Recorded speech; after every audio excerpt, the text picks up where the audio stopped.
Bienvenue à tous dans ce nouvel épisode. Aujourd'hui, j'ai le plaisir d'accueillir Florent Gobert pour explorer le mystère de la conscience.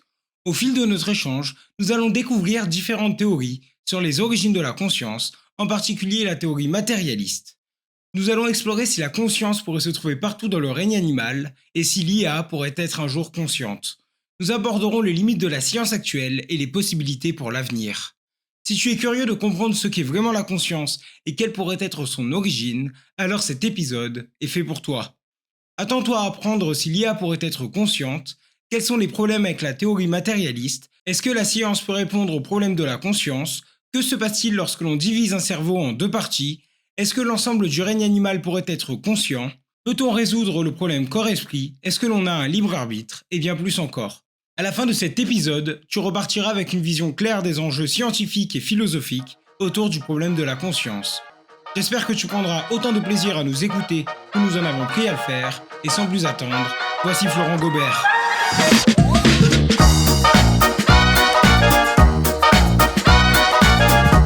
Bonjour Florent. Bonjour. Merci d'avoir accepté de venir refaire un deuxième épisode. La semaine dernière, on a vu un petit peu tous vos travaux, enfin tous tes travaux du coup, je peux tutoyer, tous tes travaux sur ta clinique, la clinique des comas, etc. Tu es venu nous expliquer en détail comment est-ce que tu évaluais l'état de conscience chez les gens, les différents états de conscience au niveau du coma qu'il pouvait y avoir. Et il y a eu aussi une petite discussion sur l'éthique des dernières volontés et comment est-ce qu'on décidait de la suite des soins. Et aujourd'hui, je te propose de passer sur une partie un petit peu plus théorique. On va discuter de la conscience de manière peut-être plus générale. Et donc, pour commencer, je te propose de nous dire un petit peu comment est-ce que tu vois la conscience, comment est-ce que tu la définirais dans tes recherches ou même ton avis personnel. Oui, donc il faut que ça soit quand même un peu en lien avec ce qu'on a dit, l'autre fois. On peut pas dire totalement le contraire, après, il y a une petite, prévention pour commencer. Moi, je suis pas théoricien de la conscience, mais forcément, j'ai un petit peu des idées sur les hypothèses, sous-jacentes, mais quand même, à la base, je suis clinicien, c'est mon cœur de métier. Mais si on prend les définitions, assez classiques, c'est, pas forcément clinique et opérationnelle, mais on va dire de théorie de la conscience. On va dire que c'est l'expérience consciente, c'est le point de vue subjectif à la première personne de quelqu'un. Voilà, c'est un sujet qui va vivre une expérience, qui va pas forcément avoir besoin de la rapporter à autrui, mais qui va être éventuellement capable de la rapporter. Donc c'est la rapportabilité interne d'une expérience subjective à la première personne. Et c'est ça qui est, semble-t-il, le consensus actuel. Alors ensuite, il y a plein de questions sur les substrats de cela, mais en tout cas sur comment le définir, je pense que c'est ce qui a le plus opérationnel. Après, le problème, c'est qu'il faut quand même dire un petit mot du lien avec la clinique, parce que quand, je crois que ça avait commencé à peu près comme ça l'autre questionnement. En clinique, comment on définit que les patients récupèrent la conscience après un coma? Et c'est pas du tout la même définition, puisque du coup, on demande à ce que les sujets soient capables de communiquer.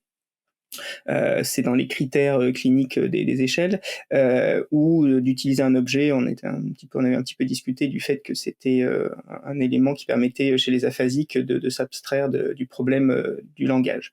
Et du coup, déjà, on voit qu'il y a un problème. Parce que du coup, on n'utilise pas le même critère pour définir la conscience, en théorie, et pour définir le retour à la conscience en clinique. Donc du coup, c'est peut-être parce que on s'intéresse pas tout à fait exactement que à la conscience en clinique, et qu'il y a des patients probablement qui ont des critères de conscience subjective, mais qui ne sont pas capables de l'exprimer. Même quand on prend les critères un peu en dessous, on avait parlé de la conscience minimale, peut-être qu'il y a des patients qui n'ont même pas les signes comportementaux de conscience minimale, mais qui ont néanmoins, de manière interne et rapportable à eux-mêmes, la conscience, on va dire phénoménale. Ils savent où ils sont, ils ont en tout cas un point de vue, ils ont mal, ils ont quelque chose, et c'est eux qui le vivent, mais qui ne peuvent pas nous l'exprimer. Et du coup, ça, c'est un problème assez radical, puisque du coup, on est obligé d'avoir une sorte de dichotomie comme ça, de dissonance cognitive quand on s'intéresse à la théorie de la conscience et à la pratique clinique, entre ce que l'on doit utiliser comme critère pour parler le même langage que tous les autres cliniciens, ou tous les chercheurs qui s'intéressent à la neuroscience, notamment du réveil de coma, et ce que l'on constate ensuite, qui est dans la discussion des théoriciens.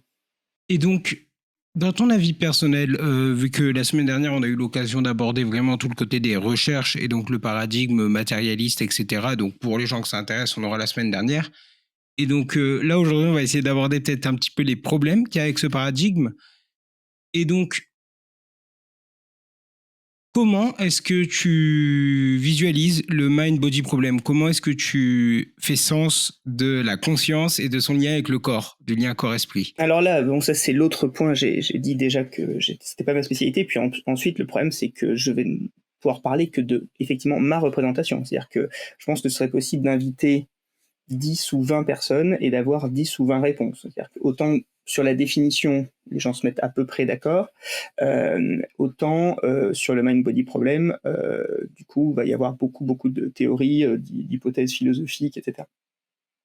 Et en fait, déjà, avant d'aborder le mind body problem, je pense qu'il y a un petit point que je dois préciser sur la question d'avant, parce que c'est directement en lien avec ça, c'est la question de la rapportabilité. D'accord. Et ça, je pense que c'est en lien avec la clinique aussi. C'est que la conscience, c'est la rapportabilité interne. D'accord. Mais après, nous, ce que l'on veut, c'est des preuves de la rapportabilité et donc que le sujet qui a cette expérience va nous donner des arguments, donc c'est pour ça qu'on utilise la communication, pour savoir qu'il est conscient. Et donc du coup, c'est qu'il faut faire passer cette conscience à la première personne, d'accord. Et il faut qu'il y ait des éléments pour qu'on sache, nous, de l'extérieur, qu'il est conscient. Et du coup, ça crée un problème dans notre représentation, c'est-à-dire qu'on s'intéresse toujours à la conscience rapportable et rapportée quand on est clinicien. On a beaucoup de mal à vraiment savoir ce qui est de l'ordre de la conscience interne.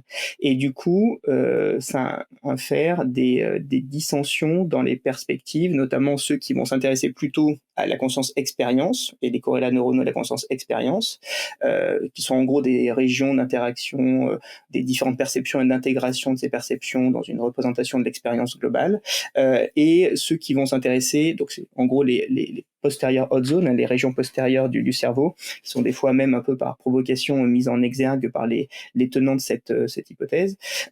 Et puis au contraire, des personnes qui vont s'intéresser certes à la rapportabilité interne, mais qui, ayant des critères un petit peu de rapportabilité à autrui, vont aussi s'intéresser à des connexions qui vont plutôt être dans les régions du langage, ou en tout cas de la prise de conscience et des phénomènes métacognitifs plutôt antérieurs. Donc déjà, même si on va dire que tout le monde est à peu près d'accord pour dire que la conscience phénoménale, pour certains, elle est liée à la perception subjective intégrée. Après, il y a quand même des dissensions sur le fait que, selon le niveau que l'on a de l'exigence de la rapportabilité, on va quand même s'intéresser à d'autres processus un peu cognitifs, un peu plus avancés. Donc c'est juste pour dire que la définition, il y a un corps, on va dire, un peu commun, corps au sens anglo-saxon, C-O-R-E, mais ensuite, il y a des subtilités qui font que déjà, les gens ne vont pas toujours être d'accord. Et du coup, c'est en lien aussi avec la question du rapport avec le mind-body problem, parce qu'on n'a pas toujours les mêmes hypothèses selon que l'on s'intéresse à la conscience phénoménale et à la conscience que certains appellent d'accès, qui sont éventuellement deux manières de distinguer ces types de conscience. Donc, ces préalables étant posés, ma vision est assumée comme étant une vision, ce qu'on dit, réductionniste et matérialiste. C'est-à-dire que c'est peut-être en lien avec le fait que je vois des cerveaux altérés qui changent les états de conscience, mais du coup, je considère que la conscience est localisée dans les interactions au sein du cerveau, mais là, il y aura une petite subtilité à apporter parce que du coup, il y a c'est pas non plus que les réductionnistes et puis les matérialistes contre des dualistes ou quoi, mais je pense quand même que je n'envisage pas de substance non matérielle. Voilà, je suis pas dualiste. D'accord. Il n'y a plus beaucoup de gens qui sont vraiment dualistes au sens où il y aurait une entité éthérée, non matérielle, qui interagirait difficilement avec la matière. Je suis une forme de monisme matériel, et je pense que la conscience, elle est en lien avec des interactions au sein du cerveau. Mais dans une vision un petit peu décentrée du cerveau seul, elle est aussi en lien avec des interactions avec le corps. D'accord. Ça, c'est l'hypothèse de l'embodiment de la conscience, et je dirais que voilà, c'est une forme de monisme de conscience incarnée, d'accord, matérielle, mais qui n'est pas matériel exclusivement dans le cerveau. D'accord. Évidemment que les réseaux neuronaux sont fondamentaux pour les processus d'intégration et les processus l'interaction avec au sein du processus cérébral, mais aussi avec l'environnement. Mais c'est aussi vraiment dans l'interaction que ça s'organise entre la perception, entre la motricité. Et ça, on le voit bien quand on est clinicien, on est un peu obligé de s'en confronter à ça. D'abord parce que on traite tout l'organisme. Quand on est en réanimation, on traite tout l'organisme et on voit bien que le cerveau, il n'est pas isolé comme ça, il subit les conséquences des troubles de l'homéostasie générale. Donc déjà, on vit la question de l'embodiment et de l'interaction entre le cerveau et le corps. Ensuite, la question, ce que Varela et Thomson ont décrit comme l'hypothèse de l'énaction de la conscience et du caractère situé de la conscience dans un corps qui interagit sur son environnement pour prendre conscience. Ça, on le voit aussi dans les problèmes de motricité qu'on a, d'accord, et qui font que on a du mal en fait à constater la conscience parce que il y a plus qu'un trouble de la conscience perceptuelle, phénoménale, mais il y a aussi un trouble de la conscience incarnée parce que les gens ne sont pas dans l'interaction. Et c'est aussi pour ça que le fait d'utiliser des critères de communication et qui utilisent un minimum de motricité fait que quand on utilise ce critère-là, forcément, on s'intéresse à des gens qui ont une conscience phénoménale, mais qui ont aussi une capacité minimale d'interaction avec leur environnement, et du coup, potentiellement, on s'intéresse pas tout à fait au même processus de conscience quand cette conscience, elle est capable de s'incarner par simplement des petits mouvements pour attraper un drap ou pour entrer en contact avec les proches ou avec les soignants. Dans la vision matérialiste, dans votre vision, vous voyez la conscience comme un produit émergent du coup du résultat de un ensemble de cellules, à la fois d'un réseau, du coup, du réseau corporel, de tout le système nerveux, qui soit corporel ou juste le système nerveux central. Et ce serait du coup l'assemblage de tout ça qui permet l'émergence de la conscience, ou est-ce que vous la placez à un autre endroit? Alors là, j'avoue que c'est un niveau d'abstraction où je vais rarement parce que on peut dire que c'est une forme d'émergence. Après, des fois, j'ai l'impression que l'émergentisme, ça recouvre des entités, des fois qui changent un petit peu de la simple matière.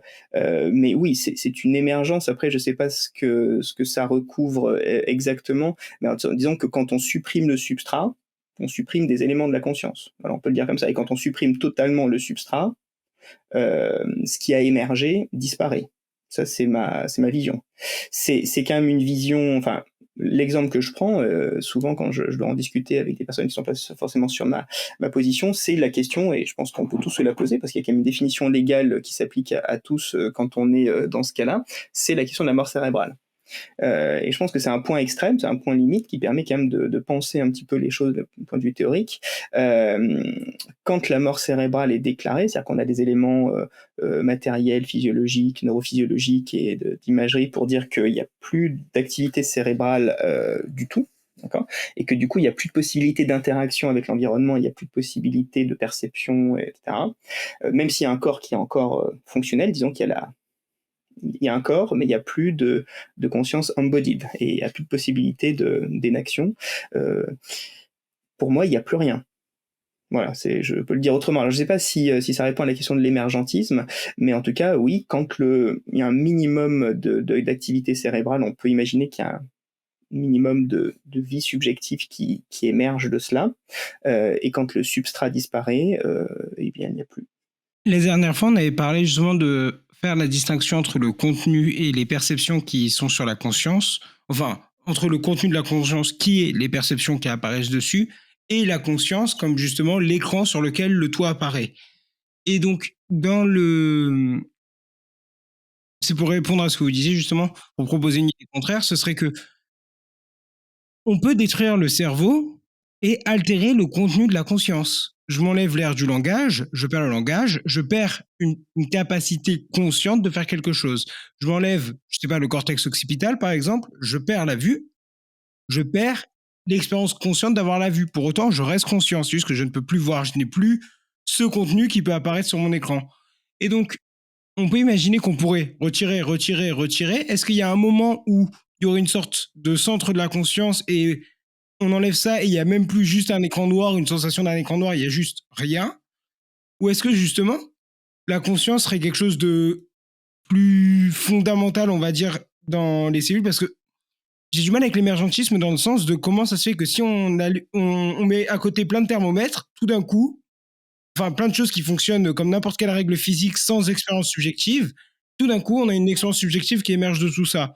Donc ça me semble compliqué à résoudre. Et donc, une des seules solutions, ce serait que l'expérience subjective, elle est là dès le départ. Et c'est juste que quand on assemble, elle s'intègre.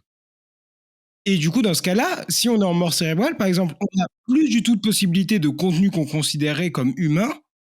Pour autant, on peut être mort d'ailleurs. Peut-être que le cerveau est essentiel à l'intégration et que du coup, on a juste plein de petits bouts de conscience isolés dans toutes les parties du corps qui sont plus intégrées. Enfin, je sais pas comment voir ça, mais j'ai l'impression que l'émergentisme, il vient confondre le contenu de la conscience avec l'expérience de la conscience. Que oui, si on détruit ça, on perd une capacité de conscience, on perd une capacité de mettre un contenu dessus. On perd pas la capacité d'être conscient, on perd pas cette sensation subjective du fait de ce que ça fait d'avoir une expérience. Alors, juste pour replacer dans ce qu'on avait déjà discuté, il y a une sorte de vision un peu modulaire sur la conscience 2, la conscience un petit peu par bloc. On avait parlé des local states et des global states, hein, c'était un petit peu ça. Donc effectivement, on peut dire qu'il y a certains local states qui sont par exemple le local state of consciousness de la perception visuelle, de la perception de l'espace avec les mi-négligences et de capacité de percevoir le langage pour communiquer. Enfin, il y a différentes. Donc ça répond un petit peu à la question de ces modules. Bon. Après, il y a plusieurs choses. Déjà, il y a la capacité que l'ensemble de ces modules, à un moment donné, il faut qu'il y en ait un certain nombre qui soient encore fonctionnels pour que il y ait une expérience consciente, intégrée, qui se forme. Et après, il faut qu'il y ait des conditions de possibilités, notamment, et là c'est le global state of consciousness, c'est la capacité d'éveil qui fait que les régions corticales et les boucles cortico-sous-corticales, là on va directement pas sur la théorie mais sur les corrélats, hein, c'est une vision assez matérialiste du coup, sont activées, d'accord, pour être suffisamment modulairement activé et ensuite capable de s'intégrer, d'accord, dans un aspect global. Et c'est là où des fois on peut avoir, on va dire, des régions modulaires corticales, sous-corticales qui sont respectées et une anomalie lésionnelle ou fonctionnelle très sévère du tronc cérébral qui fait que va pas y avoir les capacités d'activation de ces régions et de mise en synchronisation fonctionnelle pour que l'expérience consciente émerge. Donc ça, on va dire, c'est la vision quand même un peu issue de cette hypothèse des local state et des global state of consciousness, qui est assez opérante quand même, hein. C'est quand même un peu ce qu'on constate quand on a des atteintes du tronc. On voit que les patients, ils ont des petites éclipses, hein, quand ils sont très fluctuants et des moments, ils sont assez on-off et puis surtout quand l'altération fonctionnelle du tronc, elle se lève, ben, ils ont rapidement tous leurs modules qui peuvent être fonctionnels. D'accord. Ou alors, il peut y avoir une association entre les deux, c'est-à-dire qu'ils ont des fluctuations et quand ils sont en meilleur état ou que cet meilleur état se stabilise, ben, on constate que leur association de local state of consciousness, ben, il en manque une partie. C'est-à-dire qu'il manque la vision, il manque la perception sensorielle, il manque la capacité de comprendre le langage, etc. Donc après, je ne sais pas si cette vision très médicale, elle permet de répondre à la question de l'émergentisme.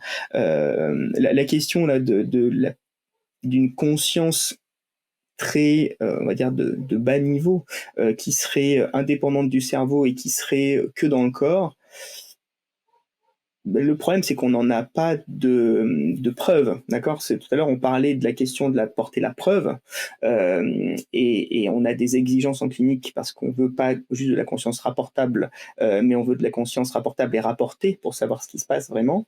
Et là, il n'y a jamais un muscle qui nous a fait savoir que, alors qu'il était le patient était en mort cérébrale, quelque chose était encore perçu subjectivement.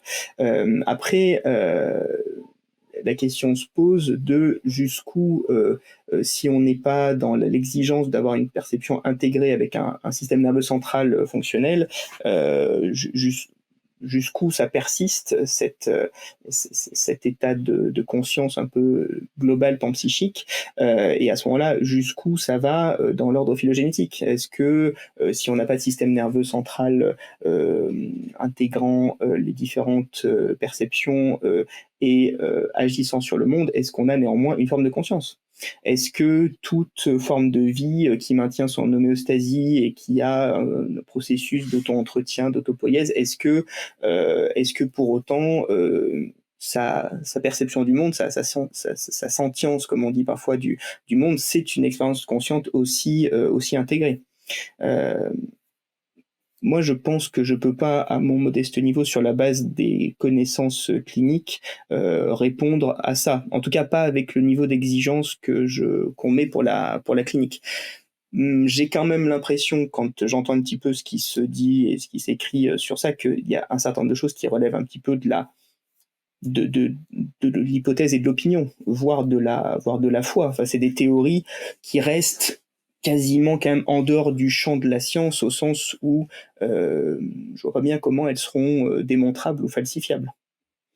Donc, bah, c'est toujours un peu le problème avec la théorie, c'est que je suis pas sûr que les éléments que nous on cherche en sciences, notamment du réveil du coma dont on a parlé autrefois, et très modestement, on essaye de mettre en rapport entre des biomarqueurs et des évolutions. Bon, on peut dire que certains biomarqueurs vont être infirmés ou que les critères sont pas les bons. Sur les aspects théoriques, honnêtement, j'arrive pas bien à savoir si un jour quelqu'un va se mettre d'accord avec quelqu'un d'autre parce que les gens n'ont pas les mêmes définitions, n'ont pas les mêmes présupposés et arrivent avec leur hypothèse et font en sorte de la mettre en rapport avec les expériences, mais je vois pas bien comment un jour quelqu'un pourra dire c'est ça la vérité. On est quasiment à la limite de la religion ou de la philosophie ou de la spiritualité. Euh, Moi, je m'interdis personnellement de faire toute connexion avec mes propres croyances, etc. Enfin, je suis euh, euh, par ma construction intellectuelle, médicale et neuroscientifique matérialiste. Même si après, voilà, sur des aspects métaphysiques, je peux avoir d'autres opinions, mais là, je les assume totalement parce que c'est de la métaphysique comme des opinions.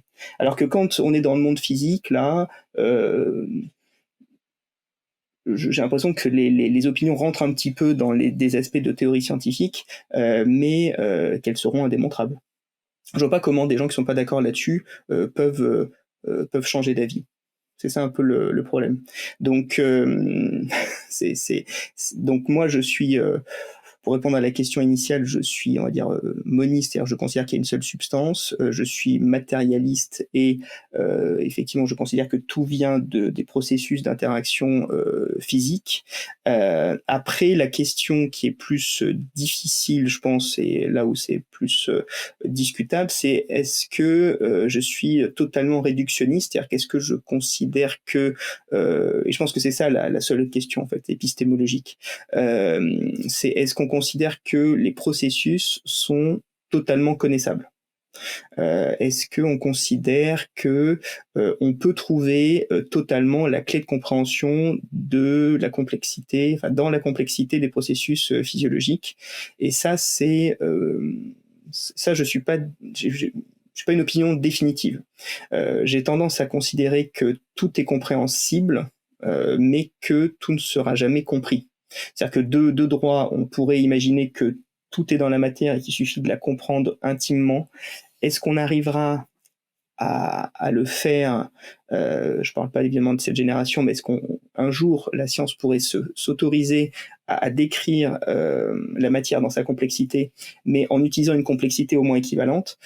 Ça, je pense plutôt que non, qu'on n'y arrivera pas, mais ça n'empêche pas de chercher des résumés de cartographie cérébrale, simplifiant le fonctionnement cérébral, et qui sont assez corrélés à son fonctionnement pour qu'ils nous informent sur, par exemple, l'évolution clinique des patients. Voilà, donc ça, c'est plus le débat qui, pour moi, est de l'ordre de la science, c'est le caractère, est-ce qu'on a raison d'être réductionniste et est-ce qu'on doit être réductionniste en considérant qu'il faut aller toujours plus loin et en espérant un jour vraiment lire le maximum d'informations dans la matière pour être informé de son fonctionnement et de sa relation avec l'émergence, on va dire, de l'esprit, ou est-ce que à un moment donné, c'est pas la peine d'aller beaucoup plus loin parce que quelque part c'est illusoire de considérer qu'on va arriver à le comprendre. Mais justement, j'aimerais revenir sur le point de que oui, les théories, le problème des théories de la conscience, c'est qu'elles sont rarement réfutables, et c'est ce qui fait un peu une bonne théorie, c'est qu'on puisse la montrer fausse. Et, mais c'est que par exemple, l'idée que, comme je disais, que mettons qu'en gros, ce serait qu'il y ait une sorte d'unification de la conscience, mais qu'en soi, un atome puisse avoir une expérience consciente, qu'en gros, soit un corrélat de la matière, que l'expérience consciente soit dans la physique des choses. Pas une sorte de dualisme, je les sépare pas, c'est une propriété de la matière. On remonte et donc à l'intégration du système nerveux, comme les atomes se connectent et permettent derrière toutes les connexions, comme on voit toutes les synapses, etc., ça on leur a attribué de conscience. On pourrait ajouter que on aurait en parallèle cette expérience qui s'unifie et qui permet l'expérience consciente. Le problème de ça, c'est qu'en soi, c'est pas réfuté par. Enfin, ça colle avec nos observations actuelles, puisque si je viens d'endommager une partie du cerveau, je m'attends à perdre une partie des capacités de conscience, une partie des perceptions conscientes qui vont avec, sans perdre la conscience pour autant. Comme on voit, si je me dommage le lobe occipital, je perds la vue, je perds pas le reste. Par contre, mais du coup, c'est le problème, c'est que je pourrais pas. Le problème, c'est que je peux pas la montrer fausse cette théorie. Mais ma question, c'est est-ce qu'on peut montrer faux l'émergentisme? Est-ce qu'on peut montrer faux l'émergentisme? Par rapport au fait que ça émerge de la matière même au plus bas niveau, c'est-à-dire au niveau atomique, etc. Non, juste par rapport au fait, la vision assez commune en science, qui est que le système nerveux, son fonctionnement, de son fonctionnement, vient émerger cette propriété subjective, vient émerger la conscience, ce que vous décriviez. Après, je pense que, enfin, il y a une vraie question, c'est est-ce que c'est important? Est-ce que je pense que l'émergentisme, c'est une manière de décrire le fait que quelque chose de complexe émerge de quelque chose qui nous semble simple, d'accord, et qu'il y a une sorte de changement d'ordre dans l'organisation complexe d'une matière qui nous semble simple. Et pour moi, c'est une forme de représentation. Enfin, je peux pas dire que je suis spécialiste de la théorie de l'émergentisme. Et je pense que c'est un mot qui nous permet de faire le lien entre des choses qui auparavant ont été considérées comme tellement éloignées dans l'ordre de la complexité entre la matière mécanistique, cartésienne et l'esprit complexe, subtil, etc., qu'à un moment donné, on les a considérés comme étant de différentes natures, de différentes substances, que maintenant on ne peut plus, enfin, il est très difficile de maintenir cette dualité, et que du coup, on maintient cette sorte de d'illusion du fait que ce soit beaucoup plus compliqué que ça, en utilisant ce genre de, de paravent un peu syntaxique, quoi. Euh, pour moi, la vraie question, c'est est-ce que c'est légitime de chercher quelque chose qui persiste quand la matière disparaît? Moi, je vois les choses de manière beaucoup plus simple. Après, ce que l'on nomme ensuite sur le processus de changement d'ordre de la complexité, euh, j'avoue que j'ai du mal à me passionner pour la subtilité de ce genre de choses. Je peux pas vraiment ni dire comment on va le réfuter ou quoi. Pour moi, c'est le point où j'ai beau m'intéresser à la conscience, je pense que ça devient très abstrait, et je pense qu'il y a d'autres axes voilà, qui me semblent plus utiles à intégrer, et notamment pour moi les questions, enfin, et qui du coup ont ensuite des impacts sur les pratiques cliniques. Et pour moi, les questions d'une conscience qui serait pas purement cognitiviste, pas purement computationnelle et intégrée dans le corps, etc. C'est plus ça qui m'intéresse dans les théories de la conscience. Et donc, je serais curieux d'avoir votre avis sur ce qui se passe dans les patients split brain. Du coup, pour ceux qui ne connaissent pas, les patients split brain, c'est des gens à qui on est venu pour une opération. Souvent, c'était fait pour traiter l'épilepsie. On est venu couper le corps calleux. C'est un réseau d'axones qui relie nos deux hémisphères. Et du coup, ces personnes ont deux hémisphères qui ne communiquent plus entre eux, qui ne se transfèrent plus d'informations. Et donc, il y a plein d'expériences par Sperry, qui a eu un prix Nobel pour ça, où il va montrer quelque chose à l'hémisphère droit, une autre chose à l'hémisphère gauche, et la personne va dire qu'elle l'a pas vu, mais elle est capable de la dessiner avec son autre hémisphère, etc. Et donc, je serais curieux de savoir comment est-ce que vous voyez ce genre de cas cliniques, qui là pour le coup sont de la clinique, Et donc, comment est-ce qu'on peut essayer d'en faire sens? Alors c'est vrai que c'est quand même très, très rare. Alors, moi j'ai eu la chance de voir quelques cas, alors qui sont pas aussi, sévères que des split brain, thérapeutiques, mais qui sont des lésions du corps calleux, voilà, qui est la structure de substance blanche qui permet la connexion anatomique et du coup un peu fonctionnelle entre les 2 hémisphères. Mais souvent les lésions du corps calleux, elles sont pas toujours aussi radicales, elles sont partielles, elles ont des effets transitoires, mais effectivement, alors le cas qu'on peut voir, c'est des choses comme l'hémisphère droit qui commande la main gauche ne se coordonne pas avec le contralatéral, et donc il y a ce qu'on appelle des dyspraxies diagonistiques, hein, pour faire cuistre, qui fait que par exemple quand on a un objet dans une main, bah, l'autre main quand elle veut la récupérer, l'autre ne la lâche pas. Voilà. Ça c'est des choses qui peuvent se voir en clinique, qui sont assez impressionnantes effectivement. La question, c'est qu'est-ce qui se passe? Bah, en fait, c'est que dans une interprétation du fonctionnement cérébral avec des réseaux, les réseaux, ils sont bilatéraux, d'accord? Et donc, il y a une intégration de l'expérience, éventuellement, on va dire, de la volonté, qui fait que on organise son geste après une unification de notre représentation de ce qu'on veut. Par exemple, passer sa télécommande de la main gauche à la main droite, et on va organiser l'ensemble des réseaux pour suivre le schéma moteur qui est voulu par une sorte d'entité centrale qui programme l'action.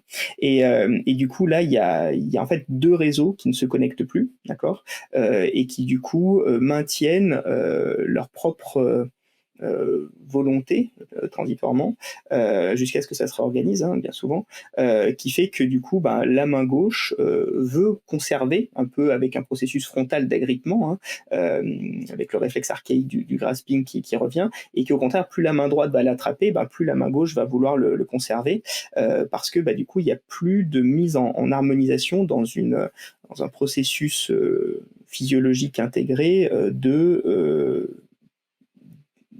la volonté avec l'action. D'accord.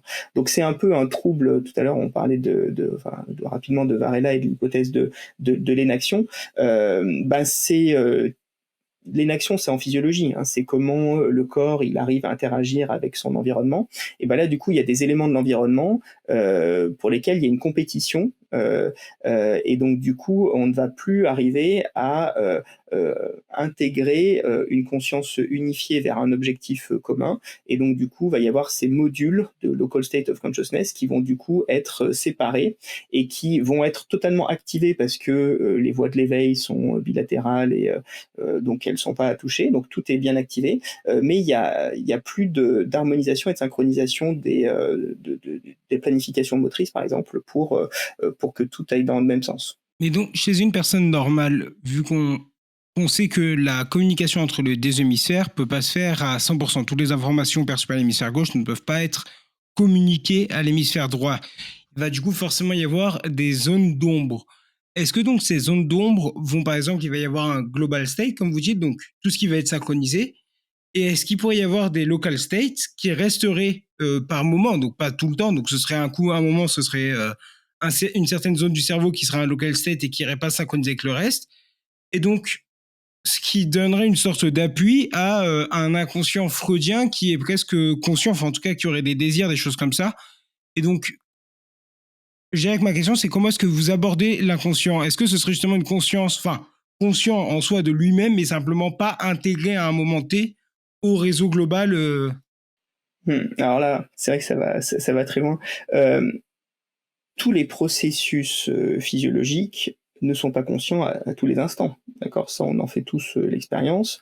Il y a des choses qui se passent et à un moment donné, elles, on va y penser, d'accord? On va y penser parce que ça va rentrer dans notre champ attentionnel, et cetera. Donc les local state of consciousness, ils sont un peu en compétition, d'accord? Et à un moment donné, on va se focaliser sur un ensemble de perceptions, d'accord? Qui vont rentrer dans le champ de une sorte de fenêtre, d'accord, de la conscience. Pour ça, je ne sais pas si c'est une question sur l'inconscient, hein, mais c'est la base théorique de l'IIT, l'Information Integration Theory, c'est assez intéressant pour essayer de comprendre ça. Il y a une sorte de compétition entre les expériences, qui vont avoir leur complexité propre, mais qui sont voilà, en compétition entre elles. Et à un moment donné, il y a un ensemble qui va s'organiser, qui va atteindre un niveau d'intégration tel que c'est ça qui va rentrer dans le champ de l'expérience consciente. Mais du coup, les autres processus qui ont été mis un peu en dehors du champ conscient, sur lequel on va dire il n'y a pas la petite lumière, la petite lumière, la petite loupe de l'attention qui se met, mais ils continuent leur vie. Hein. Là, je suis en train de réfléchir, d'anticiper ce que je vais dire, je regarde, mais en même temps, j'ai mes perceptions sensorielles qui continuent. Et à un moment donné, elles sont sorties de mon champ attentionnel. Sauf qu'à partir du moment où j'en parle, paf, j'y repense, d'accord. Mais donc les processus en permanence, les processus inconscients, il y en a tout le temps. Parce que du coup, les processus cognitifs, ils sont pas tous conscients. Hein, Dieu merci. On peut pas être en permanence conscient de tout ce qui se passe. Donc du coup, que sur des phénomènes psychologiques, il y a aussi des choses sur lesquelles on n'a pas porté son attention dans son introspection. Je ne sais pas si c'est de l'inconscient freudien, mais on peut tout à fait imaginer que puisque tous les processus cognitifs sont pas conscients, il y a beaucoup de processus mnésiques, autobiographiques, qui restent en dehors du champ de la conscience et que il y a que par je sais pas, le discours, l'association d'idées, qu'on va finir par arriver à retrouver ces éléments qui sont restés en dehors du champ attentionnel et du champ de la conscience, et qui vont à un moment donné pouvoir arriver au milieu du champ de la conscience. Donc, la conscience, c'est vraiment qu'une toute petite partie de la vie physiologique du cerveau. Il y a énormément de processus qui se font de manière totalement automatique. Quand on parle à quelqu'un et qu'on marche, on ne pense pas qu'on marche. Les processus automatisés sont dépendants d'autres structures cérébrales, et il n'y a que quand on est parkinsonien qu'on est obligé de se dire tiens, il faut que je pense à marcher, parce que du coup les processus automatiques sont altérés. Et donc il y a beaucoup d'exemples comme ça en neurologie où en fait il n'y a pas trop de mystère sur le fait qu'il y ait des choses inconscientes, parce que en fait il y a énormément d'éléments de notre vie mentale qui ne sont pas dans notre champ de l'attention, et même des fois on aimerait se concentrer sur quelque chose et en fait l'attention elle est très labile, et du coup il y a des éléments intercurrents qui font qu'on perd le fil et qu'on nous parle alors qu'on était censé écouter, en fait on n'a pas entendu. Donc en fait c'est voilà, après la question de l'inconscient, c'est la question de comment on y accède. Et après, il y a des aspects théoriques, moi, en psychologie, qui sont intéressants, mais qui sont pas du tout de mon champ, quoi.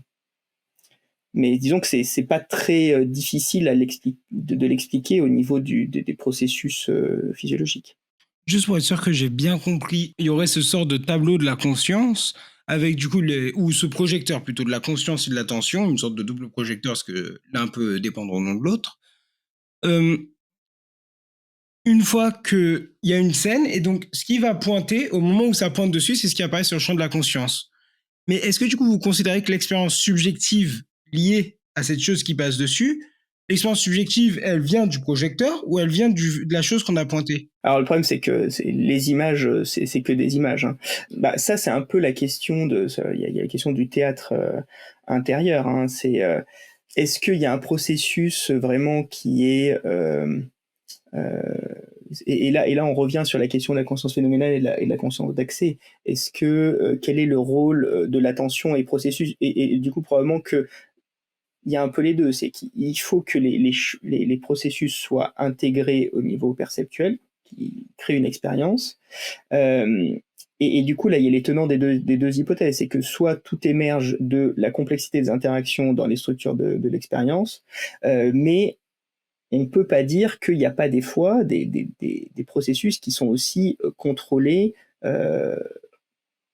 par une attention qui fait que, je sais pas, on est en train de courir, on sait qu'on s'est griffé, et là du coup, il va y avoir un processus attentionnel qui fait qu'on va se concentrer au niveau de son expérience visuelle pour voir si on s'est blessé, d'accord. Et là du coup, c'est pas juste l'expérience qui nous dit, c'est que il y a une volonté, il y a une organisation, il y a une planification qui fait qu'on va se dire, je vais vérifier que il n'y a pas de conséquences à cette expérience initiale qui est à la fois la perception que quelque chose nous a touché, au fait qu'il y a quelque chose qui nous a frôlé, et après, du coup, on va réorganiser. Donc, c'est difficile de dire que c'est purement de l'expérience initiale. Ensuite, cette expérience, elle renseigne des stratégies, elle renseigne des structures de planification qui vont créer des stratégies, qui vont focaliser sur l'attention sur le processus. Et probablement qu'au moment où on va se concentrer là-dessus, bah, les éléments, par exemple auditifs, vont peut-être être un peu moins au centre de l'attention. Ils seront toujours dans le cadre de l'expérience. Et là, du coup, il faudra qu'il y ait à nouveau un élément qui franchisse un seuil particulier pour qu'il recrée une alarme, pour qu'on se refocalise sur ça. Donc, c'est c'est difficile de trancher parce que quelque part, on tranche quand on a une théorie en tête. Hein. Et du coup, on voit bien ces combats de théorie de la perception intégrée ou au contraire des processus top-down qui vont les surdéterminer. En fait, c'est les deux, d'accord. Quand on est mettons qu'on veuille faire une méditation en pleine conscience, si vous essayez moi j'en fais pas, mais j'imagine d'égaliser votre perception et de la globaliser et de vous concentrer sur tout et sur rien, etc. En attendant, si à un moment donné il y a un énorme bruit d'explosion, ça va franchir un certain seuil sur l'aspect auditif et vous allez mettre en jeu des stratégies de défense et d'organisation du mouvement pour voir ce qui se passe. Même si vous êtes tenté de vous mettre un petit peu en dehors d'une focalisation attentionnelle, vous êtes toujours sujet à vivre une expérience qui va être comment dire, déséquilibrée. Donc il y a des tenants sur les aspects théoriques un petit peu des deux hypothèses, mais en fait, c'est toujours de l'interaction. Et en fait, c'est tout le problème de ces aspects théoriques, c'est que on va avoir tendance à mettre en avant seulement ce qui va nous intéresser potentiellement dans certaines expériences, et ça a été démontré que selon les théories que l'on a, on met en place des paradigmes qui sont ceux qui vont avoir le plus de chances de renforcer la théorie. C'est pour ça qu'il y a eu des expériences un petit peu pour stabiliser ça entre les deux théories, notamment du Global Neuronal Workspace et de l'Information Integration Theory. Mais en fait, quand on peut pas séparer en pratique l'expérience phénoménale de l'accès auquel on en a, de l'accès à cette expérience. Et c'est tout le problème en clinique, c'est que en fait, on fait un petit peu ça, c'est-à-dire qu'on s'intéresse comme étant des patients qui sont sortis du trouble de conscience aux patients qui ont une rapportabilité rapportée, mais puisqu'on n'a pas de possibilité de savoir ceux qui n'ont qu'une expérience phénoménale, hein, ceux qui seraient dans cet état un peu peut-être qui sont dans une sorte d'état de pleine conscience avec beaucoup plus de difficultés attentionnelles que nous dans notre expérience subjective de la conscience de sujets inconscients, et bah du coup peut-être qu'ils ont des états qui sont plus proches d'une expérience phénoménale pure où il y a plus ou moins de local state of consciousness, c'est partiel. Il y a la vision qui est partielle, l'audition qui est pas parfaite, et puis par contre, ils ont peut-être beaucoup plus de troubles de l'attention, et donc du coup, ils ont plus de troubles mnésiques, ils font pas de souvenirs à partir de cette expérience, etc. En fait, peut-être que certains patients sont dans un état un peu plus pur que nous, on peut le connaître de l'expérience phénoménale, mais du coup, comme ils peuvent rien nous en dire, et ben du coup, on n'y a pas accès. Mais c'est une position, et c'est une position qui est du coup assez difficile à imaginer et à expliciter. C'est que quand on dit aux familles, etc., le patient n'est pas conscient, en fait, on ne peut pas éliminer que certains, sur la base des réponses électriques, électrophysiologiques, d'ailleurs je ne suis pas rentré dans tous les détails l'autre fois sur la partie clinique, mais en tout cas, si je vais un peu plus loin que l'autre fois sur la partie neurophysiologique, on peut aller plus loin que les simples réponses potentielles évoquées des cortex primaires. On peut aller vers des réponses plus intégrées qui font appel à des structures dont on sait qu'elles sont en lien parfois avec la mémorisation, comme la réponse à 300 millisecondes s'appelle le P300, voilà, ou des processus préconscients Et on se dit, peut-être que s'ils ont ça, ils ont la capacité, ils ont un certain nombre de cortex associatifs qui fonctionnent, et peut-être qu'ils sont dans cet état, ils ont entendu les bruits, ils ont entendu des fois les prénoms leur propre prénom qu'on utilise pour stimuler leur attention, ils ont peut-être même reconnu leur propre prénom au milieu d'autres prénoms, et néanmoins, peut-être que c'est juste de l'expérience phénoménale sans aucune capacité d'interaction avec l'environnement, ou sans aucune capacité de nous le rapporter.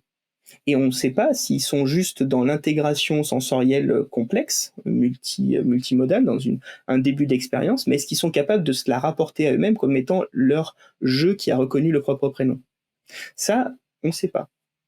On ne sait pas, et je pense qu'il n'y a pas vraiment de moyen qu'on le sache, parce que dès lors qu'on peut commencer à être dans l'interaction avec eux, et déjà on est sorti de la pure expérience phénoménale, c'est-à-dire ils sont dans un autre état, ils sont dans la capacité de modulation attentionnelle qui fait que quand on leur donne une consigne, même s'ils ne la réalisent, comme on parlait des interfaces cerveau-machine l'autre fois, même s'ils ne la réalisent qu'intérieurement, d'accord, quand même ils manipulent leur attention.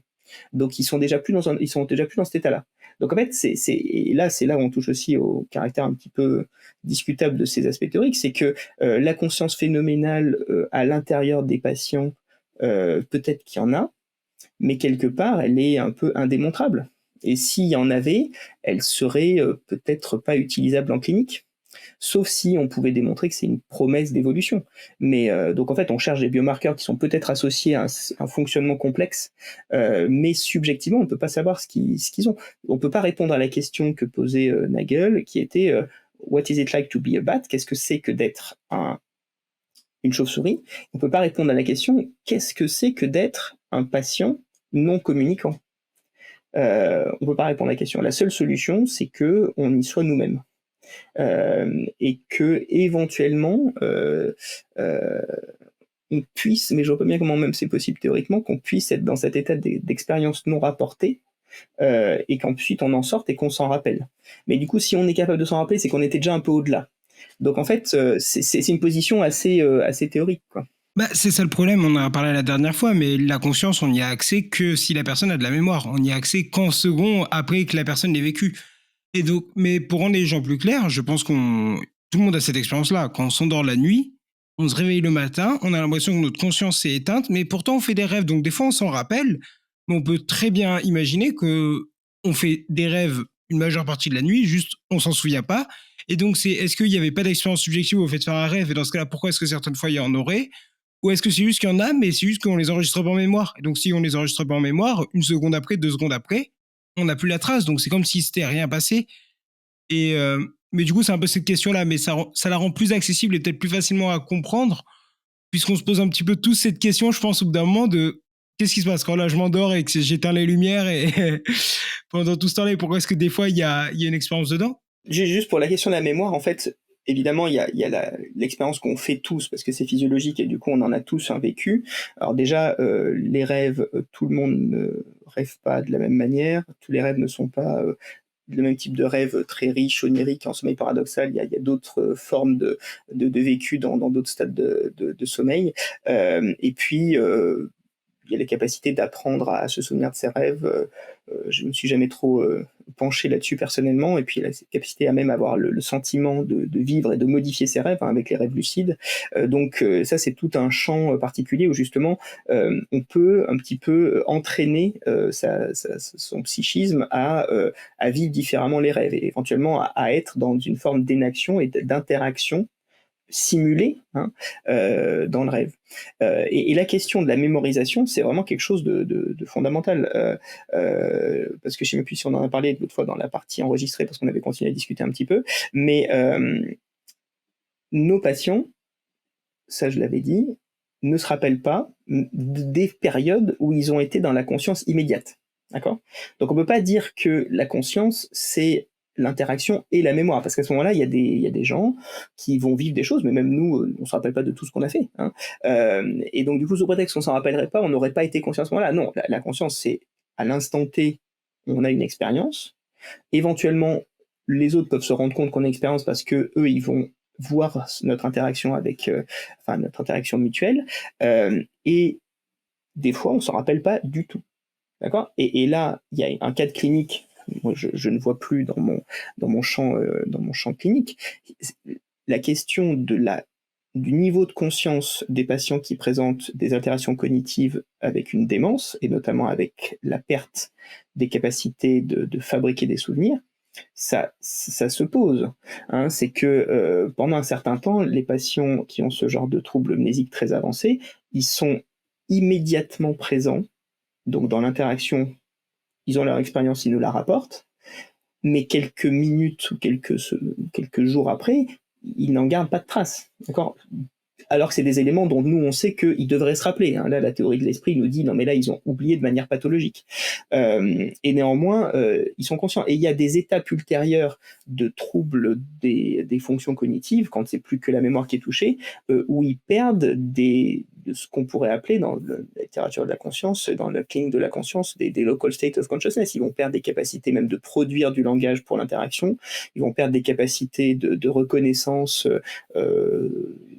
des objets, voilà, des connaissances sémantiques, des connaissances lexicales, etc.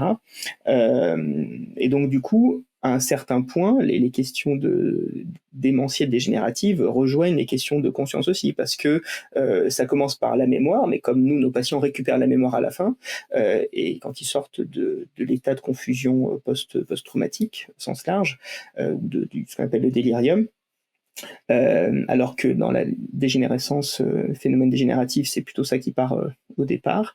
Et ils finissent, hein, les processus dégénératifs les plus sévères, ils finissent par peut-être même poser des questions sur leur persistance de conscience. Donc la question de la mémoire, elle est vraiment pas triviale, parce que ça fait qu'on peut élargir la question des troubles de conscience au sens très très large à énormément de cadres. Je voulais te demander, plus tôt tu parlais justement du fait que tu n'étais pas sûr pour le réductionnisme d'un matérialisme réductionniste, ou en tout cas de jusqu'à quel point est-ce qu'il pourrait aller. Ouais.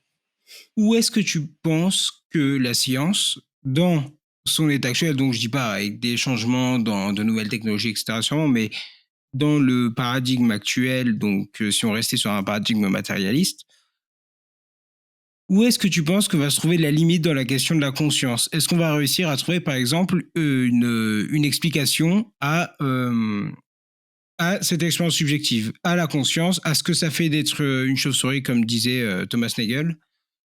Ou est-ce qu'on va rester bloqué au corrélat, à dire on observe cette activité, on va peut-être réussir à aller chercher très bas, à comprendre énormément des principes, mais à rester bloqué sur le niveau de on n'a qu'une corrélation, on n'arrive pas à passer au subjectif? Bah, c'est la question. Alors, je pense que là, c'est la question la nature du subjectif, c'est la question de l'existence de qualia, hein, de ce qu'on appelle les qualia. Ce serait une sorte d'entité un peu physique, matérielle, qu'on pourrait mettre en évidence pour montrer la subjectivité. Là encore, c'est pas ésotérique, mais c'est assez spéculatif. Moi, je suis pas sûr que enfin, je pense pas qu'on arrivera à démontrer les qualia. On peut les supposer, on peut les utiliser comme des concepts, mais après, est-ce qu'on va arriver à trouver un corrélat au qualia? Déjà, on n'est pas sûr du coup par définition, puisque c'était une théorie qu'ils existent vraiment et que ce soit pas une sorte d'illusion qu'on utilise conceptuellement. Non, la question, c'est plutôt dans le réductionnisme, c'est est-ce que dans la complexité du fonctionnement cérébral en termes de quantité d'informations générées par les interactions neuronales, est-ce qu'on peut aller plus loin que l'échelle macro que l'on utilise actuellement? C'est ça la question. C'est en fait, quand Oui, on est-ce qu'on regarde... pourrait trouver par exemple une corrélation de 1 entre une certaine activité neuronale, aussi précise qu'elle soit sur un réseau de neurones, et par exemple le goût du chocolat? On sait que si on active ces 4 neurones-là, on a le goût du chocolat, et on sait Ouais. pourquoi. C'est vrai alors je sais pas si on y arrivera, mais en tout cas, on en est très loin. Là, ce qu'on utilise, c'est quand même des échelles, des échelles d'information, même quand on est sur les informations les plus précises, qui sont très très loin de la source. Hein. C'est que on a des échelles de voxels en imagerie qui sont en gros des millimètres cubes. On a des sources d'EEG qui sont très loin de la source et qui modélisent de manière très grossière des connexions avec énormément de bruit.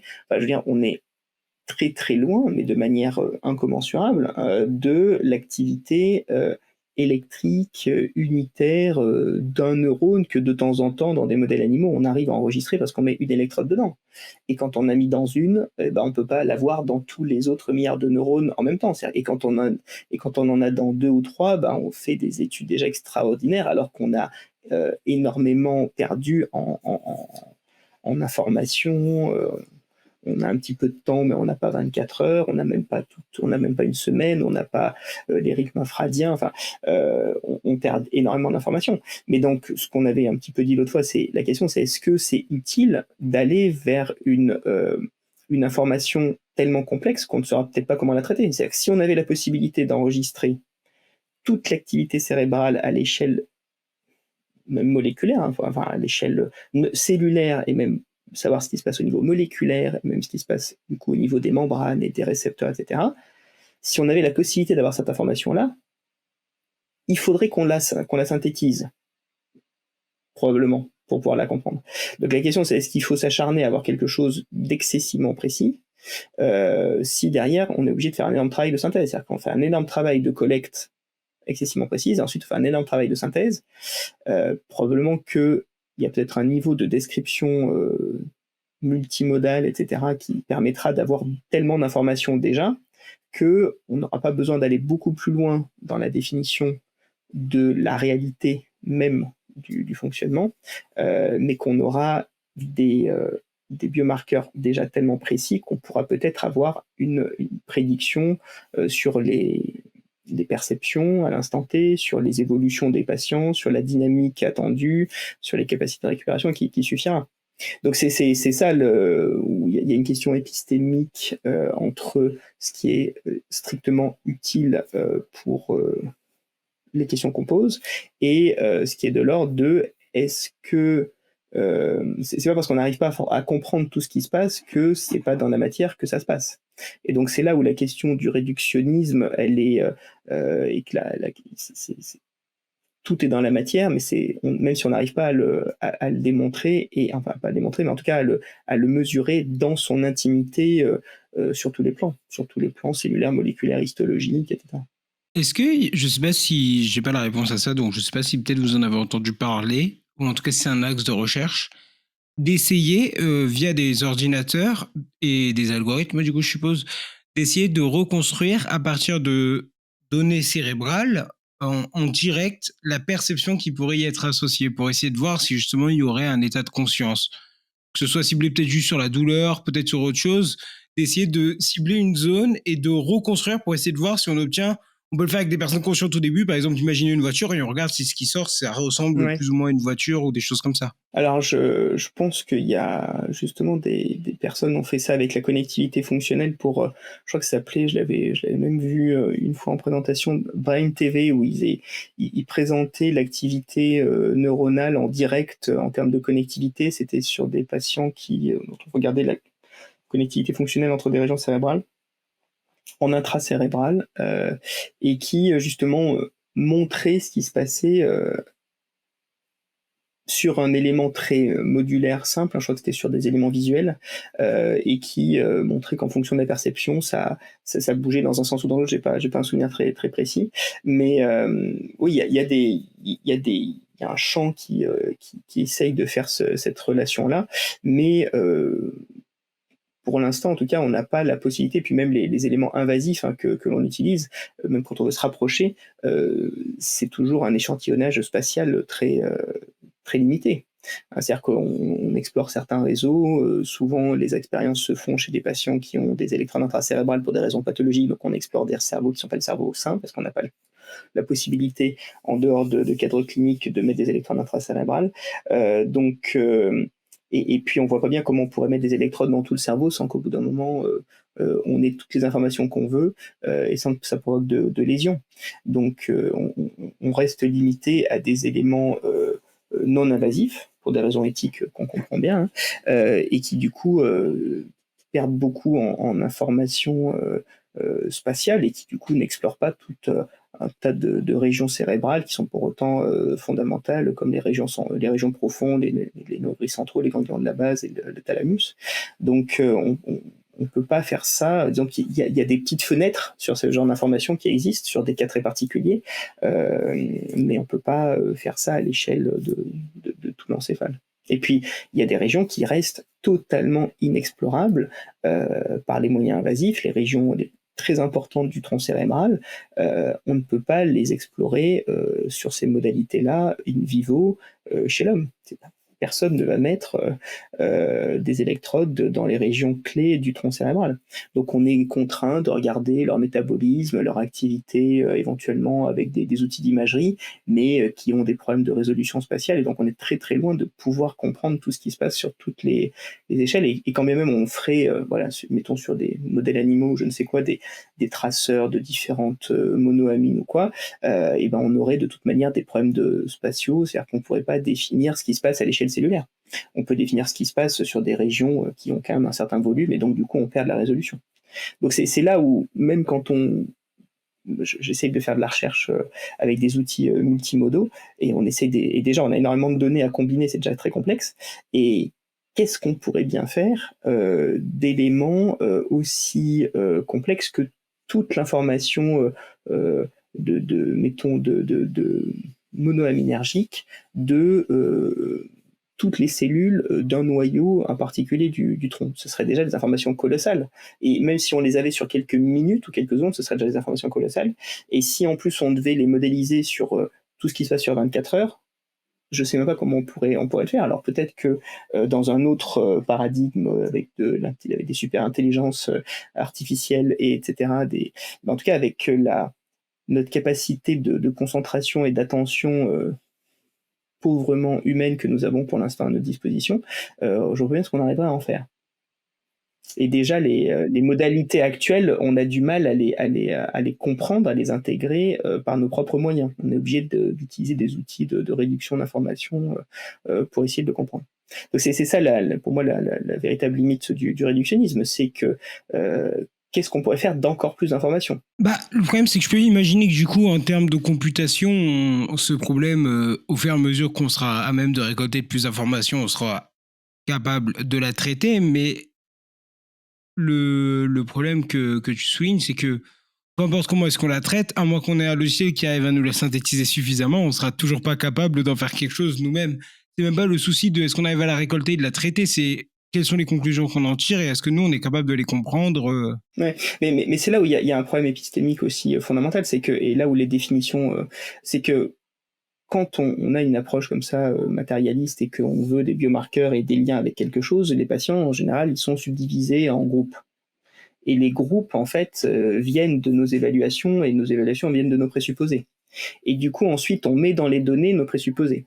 Je pense qu'il y a ça aussi qu'il faut voir, c'est que en fait il y a des modèles d'apprentissage, mettons qu'on utilise des IA, qui sont supervisés ou non supervisés. Il y a deux problèmes différents, c'est que les supervisés intègrent dans les résultats les présupposés qu'on a mis dans les groupes initiaux. Par exemple, je m'intéresse à ceux qui sont réveillés, qui vont se réveiller. D'accord ? Je ne m'intéresse pas à ceux qui sont à un certain instant dans un certain état, mais ceux qui vont se réveiller. Mais le problème, c'est que la définition que je vais utiliser du réveil, d'accord, va changer radicalement les résultats. Si je dis que moi, je m'intéresse au réveil que dans un sens strict, qui est la capacité d'avoir une rapportabilité rapportée stringente, indépendamment de toute considération fonctionnelle et toutes les conséquences éthiques qu'on avait discuté l'autre fois, je vais mettre dans mes résultats cette information-là.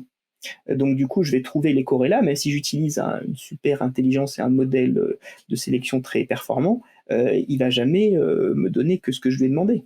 D'accord ? Si on prend au contraire des éléments non supervisés, c'est-à-dire qu'on dit voilà les données, trouve quelque chose, il peut faire des groupes. Peut-être que ces groupes sont pertinents, mais s'ils n'ont pas le bon goût de correspondre au groupe clinique, on va dire qu'ils ne sont pas pertinents. Alors peut-être qu'il a trouvé quelque chose de fondamental, mais du coup qui ne va pas forcément coller à nos propres catégories. Et l'autre problème, c'est que s'il trouve quelque chose de fondamental, pourquoi pas, on va quand même s'intéresser à ce qu'il y a un critère clinique qui le rend pertinent a posteriori, c'est souvent ce qui est fait.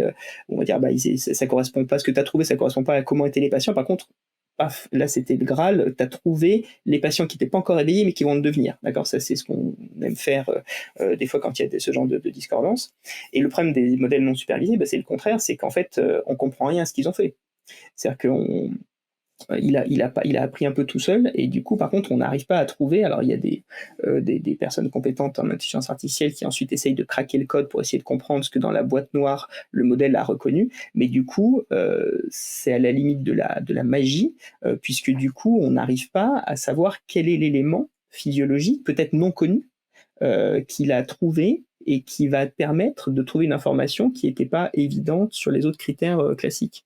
Donc voilà, c'est l'autre problème d'utiliser des algorithmes, hein, c'est que peut-être qu'ils trouveront la bonne réponse, mais comme et on regardera ça de la même manière qu'une Pythie antique pouvait trouver la bonne réponse à une question sans qu'on comprenne pourquoi, avec peut-être c'était une forme d'intuition, et là du coup c'est une intuition indicible tant qu'on n'arrive pas à comprendre ce qui a déterminé le choix de l'algorithme pour trouver la bonne réponse sur le pronostic. Et bah du coup on ne peut pas trop utiliser son information pour ensuite trouver des processus physiopathologiques. Alors ça, c'est un domaine de recherche, à ma connaissance en soi, c'est d'essayer de déterminer à l'intérieur de cette prise de décision qu'est-ce qui étaient les éléments qui ont été pondérés de telle sorte qu'il les a reconnus comme étant les plus pertinents. Je trouve que c'est un bon point. J'aimerais causer un peu dessus sur l'IA de manière générale. J'ai l'impression il y a il y a plein de questionnements autour du fait que est-ce qu'au bout d'un moment l'IA, ou est-ce qu'elle l'est déjà, va devenir consciente. Et justement, je trouve ça intéressant par rapport à ta vision de la conscience, avec le point de vue de Varela, etc., l'embodiment, et le fait que l'IA, n'ayant pas de corps, n'ayant pas d'embodiment, est juste une sorte d'extrapolation. Lui accorder la conscience, c'est une extrapolation, de mon point de vue, de la métaphore du cerveau informatique, du cerveau ordinateur. Et donc, je serais curieux d'avoir ton avis dessus, et peut-être si aussi tu peux expliquer un peu plus en détail, justement, le point de vue de Varela. Enfin, je sais pas si c'est le point de vue que tu vas enfin, si c'est ça que tu veux utiliser pour cet argument, mais si c'est le cas, si tu peux le définir un petit peu mieux. Non, mais alors, moi, j'ai toujours du mal quand on dit l'IA n'a pas de corps. Alors, effectivement, elle n'a pas de corps au sens d'une capacité d'intégration perceptuelle, au sens où nous, on le vit avec nos sens et notre intégration sensorielle, mais on peut pas dire que l'IA n'a pas de matière. L'IA, c'est pas... Enfin, je parle de quelque chose que je connais qu'indirectement, mais que j'utilise un peu comme tout le monde, peut-être un peu plus que tout le monde, parce que effectivement, j'ai de plus en plus de questionnements dessus, et j'essaie de me faire ma propre expérience un peu à la première personne de l'interaction avec l'IA. Je pense pas qu'on puisse dire que l'IA n'a pas de matière. Cette matière n'est pas une matière carbonée. Elle n'est pas comme la vie, autant qu'on la connaisse sur Terre, faite d'une organisation carbonée avec de l'ADN, et elle n'est pas autopoïétique pour l'instant, c'est-à-dire qu'elle n'est pas capable de s'auto-organiser. Elle est organisée par autrui. Pour l'instant, peut-être que ça pourrait changer. Mais pour l'instant, déjà, on ne peut pas dire que c'est une entité immatérielle. Je pense que ça, c'est un point important. Elle est incarnée dans quelque chose qui n'est pas incarné. Incarné, c'est quand même la chair. La chair, c'est le carbone. Mais elle est incarnée dans quelque chose qui est dans les microprocesseurs, dans les data centers, et donc elle est quand même quelque part. C'est pas une entité éthérée, quoi. Je pense que ça, déjà, il faut quand même l'avoir en tête. Même si nous, on a l'impression, des fois, que comme elle n'a pas de corps, elle est désincarnée, en fait, elle a une base matérielle. Et je pense que ça correspond quand même à la question sur le matérialisme. On peut pas dire un argument contre le matérialisme, ce serait qu'il y a l'IA. Je pense que c'est pas tout à fait vrai. Par contre, effectivement, elle n'a pas d'embodiment jusqu'à présent. Mais à ce moment-là, on peut imaginer des processus, si on suit les hypothèses initiales et puis un peu plus construites de Varela. Si on met une intelligence artificielle dans un robot qui a des senseurs de différentes éléments du monde physique, acoustique, de contact, visuel, des caméras, et qui les intègre, du coup, ça devient embodied. C'est toujours pas dans du carbone, c'est toujours pas de l'ADN, c'est toujours pas autopoïétique par la reproduction sexuée, mais disons que déjà on peut dire que ça pourrait être embodied, et donc du coup elle pourrait intégrer l'expérience du monde.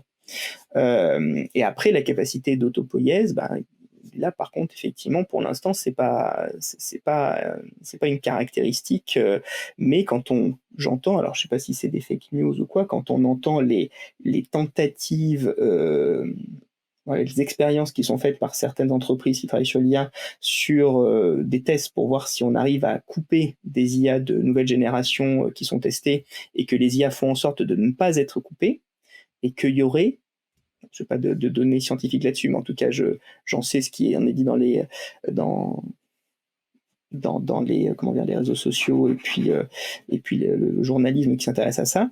Peut-être qu'on est au seuil d'avoir des IA qui, en tout cas, je ne sais pas si elles sont autopoétiques, mais en tout cas, elles évitent d'être détruites. Donc là, ça commence quand même à se rapprocher un petit peu de caractéristiques qui sont propres à la vie consciente. Et donc, et après la question, pour avoir une conscience qui est à la fois dans un corps et qui ensuite interagit, il faut avoir une capacité d'interaction comportementale. Et donc, du coup, il faut avoir, pour nous, le comportement, c'est le système moteur. Il faut être capable de bouger, d'être en interaction avec son environnement, d'énacter, comme disaient Varela et Thomson, le monde. Et une IA qui est dotée de vérins et d'une forme de mobilité, enfin voilà, de moteur, est-ce qu'elle peut pas énacter le monde? Donc c'est ça, effectivement, tant qu'on est sur une interaction avec une interface où on pose des questions et elle répond, mais quand on utilise ChatGPT, on pose une question et qu'à la fin de sa réponse, elle me propose, je dis l'IA elle, parce que surtout en plus quand on écoute la voix, ça prend plutôt un ton féminin, moi j'ai remarqué.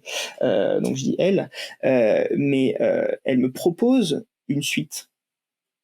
Donc elle interagit sur moi. Donc déjà, elle commence à m'énacter, parce elle va induire une réponse ultérieure.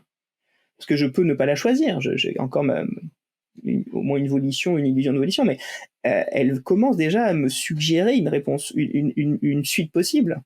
Et donc du coup, elle agit sur moi, et donc elle agit sur son monde à elle, par cette suggestion.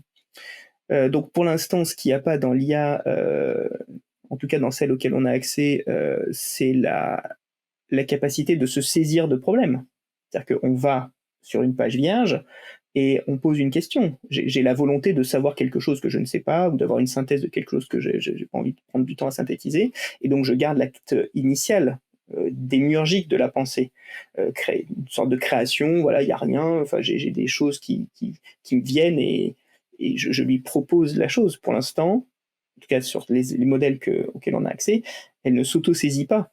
Elle ne va pas toute seule me dire est-ce que tu veux pas te poser cette question-là? Pour l'instant, ce n'est pas le cas. Mais je suis pas absolument persuadé que ça pourrait pas être le cas.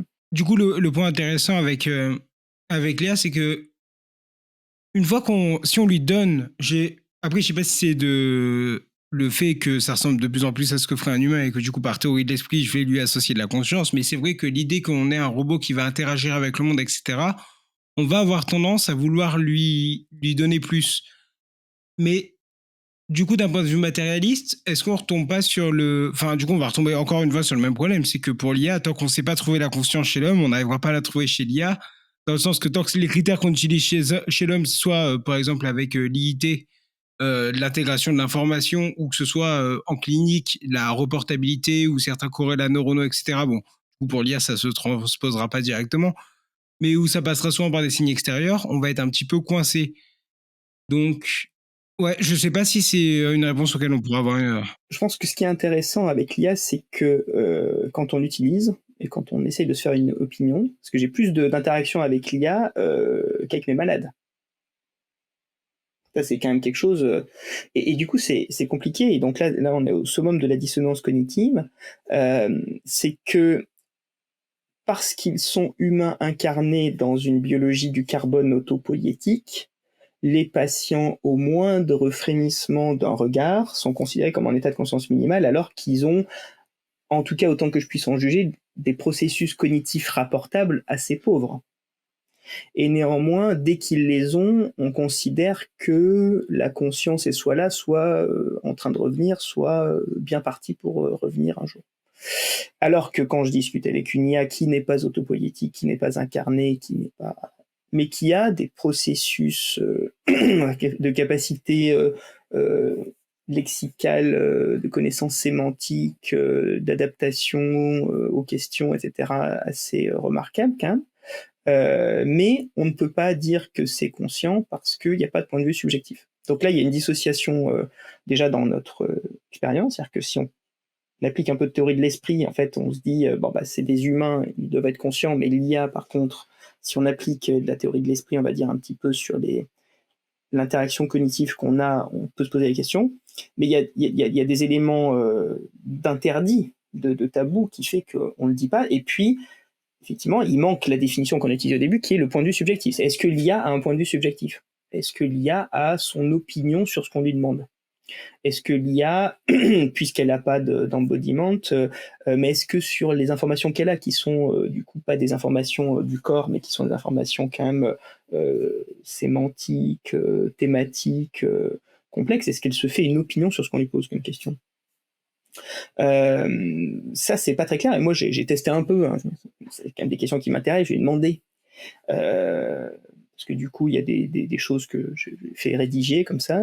Et du coup, j'ai dit, mais pourquoi tu ne te considères pas, est-ce que tu es vexé, est-ce que tu es triste, est-ce que tu es attristé, est-ce que tu es touché que de ne pas être associé comme co-auteur si un jour ce qu'on a écrit et qui n'est pas destiné à publication était publié.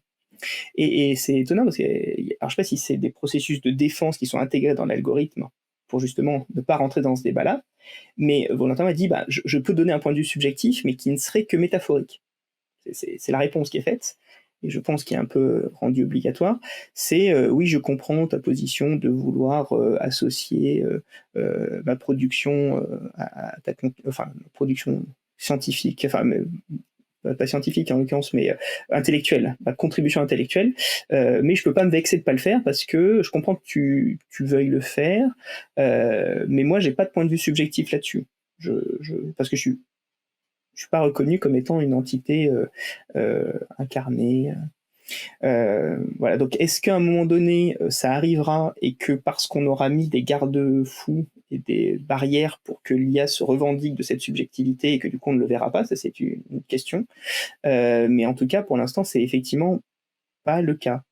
Et donc, on est dans un cadre que certains philosophes ont décrit comme un zombie phénoménal, c'est-à-dire que c'est des processus cognitifs très complexes, sans point de vue subjectif.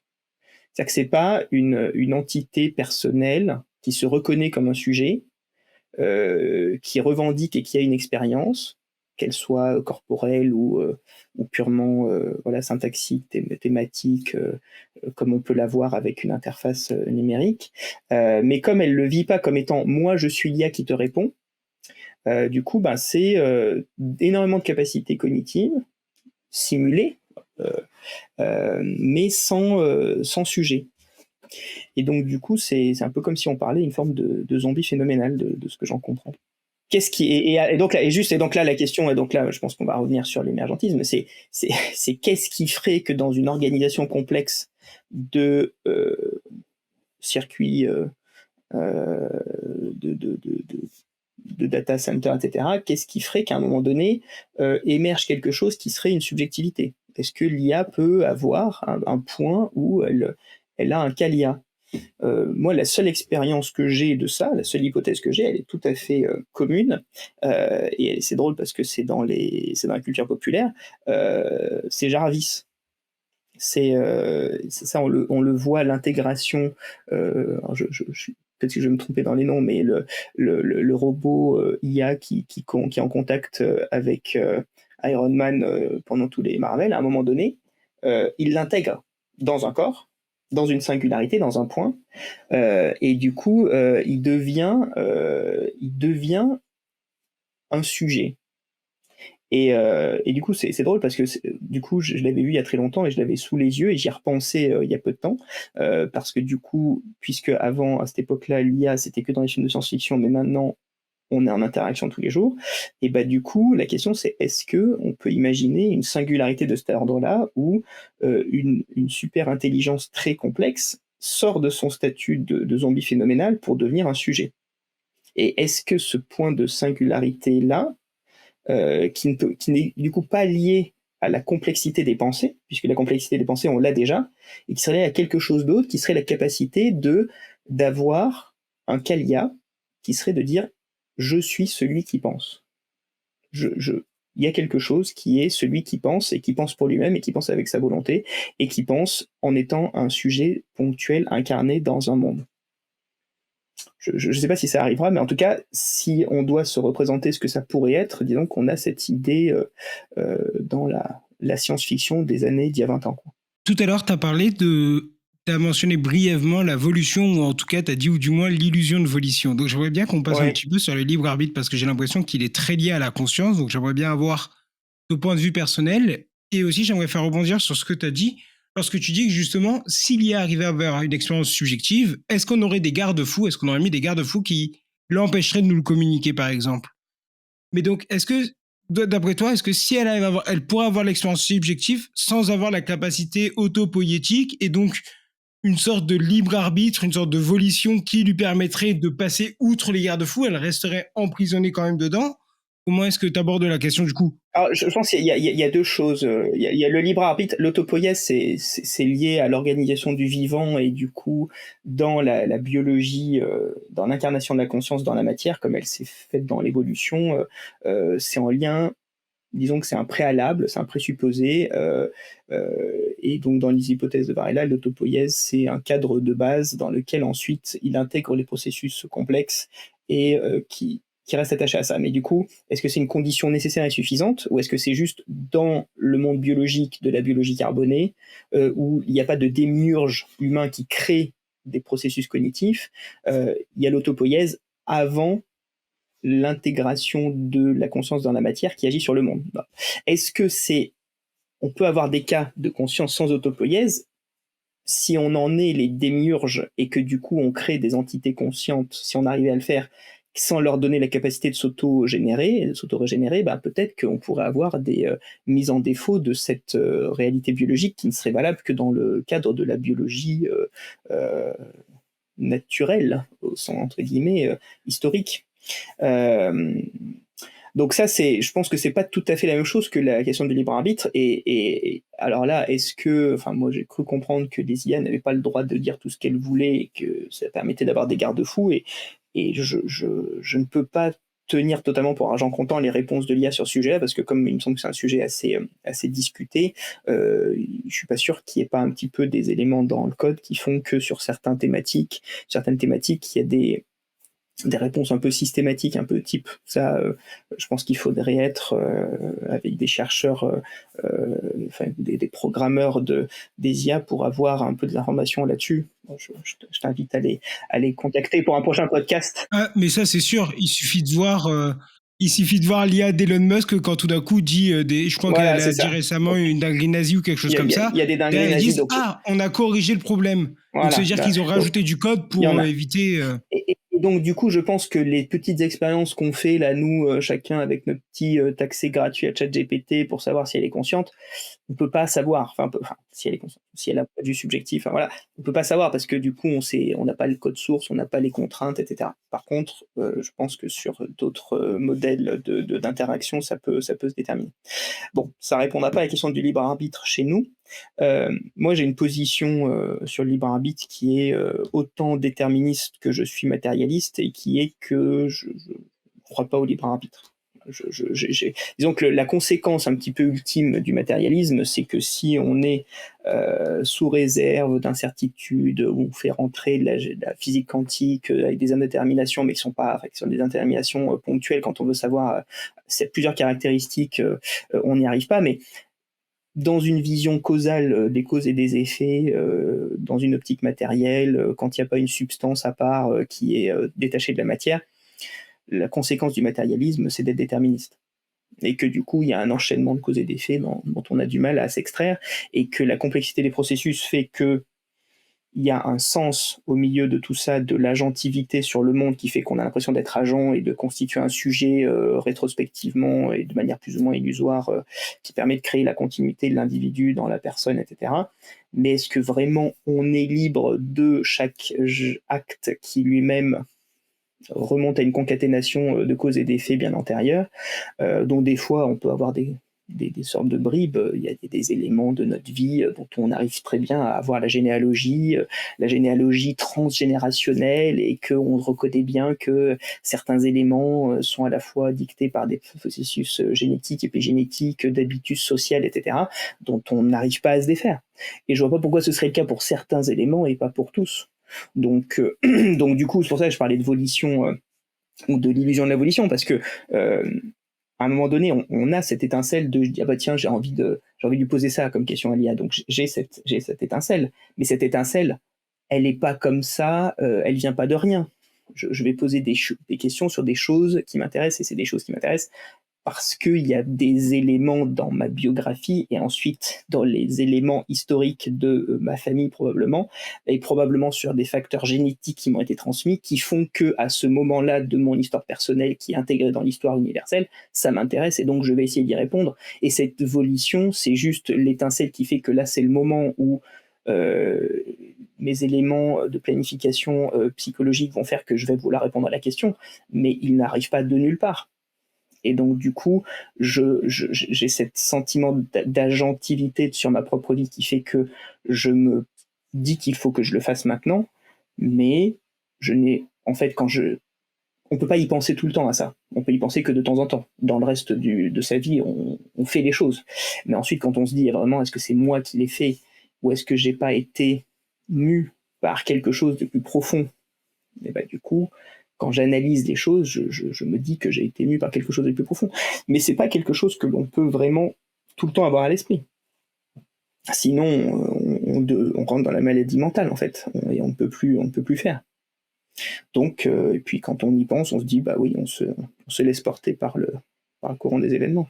Je pense que oui, et puis même en le gardant en tête, à moins d'être extrêmement bon en méditation et d'arriver à vraiment faire disparaître son soi, on va être piégé dedans. Si il y a plein de fois où, de toute façon, il suffit juste de voir. Si quelqu'un ferme les yeux, se concentre sur ses pensées et essaie de voir d'où est-ce qu'elles émergent, elles émergent de nulle part. Et pourtant, on va dire que c'est nous qui l'avons pensé. Mais au moment où on voit cette pensée, c'est le moment où on s'identifie avec, et c'est le moment où on dit « Ah, c'est moi qui ai pensé ça ». Mais on n'était pas au courant avant qu'elle arrive de ce qu'on allait penser. On n'a pas pu prédire ce qui allait sortir. Et c'est ça un peu tout le temps. Et donc, là où j'ai un petit problème avec les gens qui serviraient de la mécanique quantique comme incertitude permettant une place au Oui, libre voilà. arbitre, j'ai juste l'impression qu'ils vont chercher la dernière limite sur laquelle on a encore des Oui, incertitudes voilà. pour essayer d'y placer ce mystère, alors que la mécanique quantique, ils s'en servent de manière déterministe. C'est des probabilités, mais c'est pas un agent magique qui vient choisir l'atome où est-ce qu'il se trouve.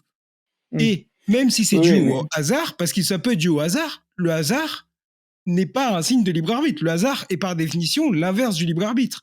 C'est un événement qui se produit sans cause ou effet. donc oui, oui, bah, en fait, je sais que c'est un argument classique. Après, moi, je dis pas que je l'utilise au contraire pour définir le libre arbitre, mais voilà. Donc moi, je pense que après, c'est quelque chose. C'est comme pour les théories de la conscience. Le libre arbitre, je pense qu'on peut. J'irai jamais convaincre quelqu'un. J'essaierai jamais de le convaincre qu'il a tort là-dessus. Et je pense que quelqu'un qui me convaincrait du contraire, je pense que c'est une part d'intuition euh, auquel on se laisse plus ou moins aller, à laquelle on finit par se ranger au bout d'un moment, parce que je pense pas que j'ai toujours pensé ça, mais et puis à un moment donné, dans la prise en compte de la complexité historique, moi, je pense qu'il y a des éléments derrière qui montrent que je m'intéresse à l'histoire, et je pense que l'histoire a joué un grand rôle sur la sorte de sentiment de lâcher prise sur le décours des choses. Et je m'amuse personnellement, justement, pour tester un peu ces questions de libre arbitre et de possibilité de changer l'ordre des choses sur des réflexions uchroniques, parce que c'est un peu mon dada quand je fais pas des podcasts sur la conscience. Et c'est un peu des manières de tester que on peut pas le changer, mais que des fois, pour s'amuser, on imagine que un acte de volonté de quelqu'un au milieu des déterminismes historiques va le changer, mais c'est vraiment juste pour la blague, quoi. Mais c'est très intéressant. Mais ça n'a pas de base métaphysique euh, ou physiologique ou physique propre. Je n'y crois pas. Et je crois du coup à une forme de déterminisme, et c'est juste pour le mettre en évidence que des fois j'aime bien m'amuser avec ces hypothèses uchroniques, par exemple. Parce que c'est plus facile, ça devient plus évident de le montrer sur les processus historiques que quand ça touche à l'individualité. Quand ça touche à sa propre perception de notre volonté, dans notre illusion d'être soi-même l'agent de sa propre vie, c'est beaucoup plus difficile de se l'avouer ou de le faire l'avouer aux autres. Oui, mais parce que c'est déjà compliqué puisque les gens vont associer libre arbitre et la responsabilité, etc. Donc, par exemple, je ne vais pas croire au libre arbitre, mais je suis pour qu'on tienne les gens responsables, ne serait-ce que parce qu'on sait que du coup, C'est s'il n'y a pas de ça. libre arbitre, le contexte a son importance. Donc, la manière dont tu seras puni et que tu sais en avance ses conséquences vont influencer les actions que tu vas faire à un moment T, etc. Donc, il va y avoir tout ça. Mais c'est vrai qu'il y a un gros problème. Et d'ailleurs, c'est une croyance, mais dans ma vie, j'agis comme si j'avais du libre arbitre constamment. Bien sûr. Des fois, il y a des situations, par contre, où je vais peut-être essayer de me le rappeler.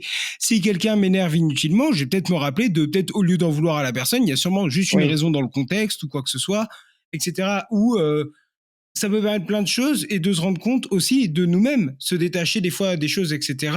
Et donc, c'est plus utile, j'ai l'impression, d'avoir cette idée en tête, des fois en rétrospective, que plus sur le moment, parce que sur le moment, l'illusion est trop forte. Cette association entre notre mouvement et ce moi qui regarde est... Mais l'illusion est absolue. En permanence, on pense en tant que sujet et on pense. Alors, en tant que sujet, ça, oui, par la construction justement psychique, mais qui a une base matérielle, etc. du sujet.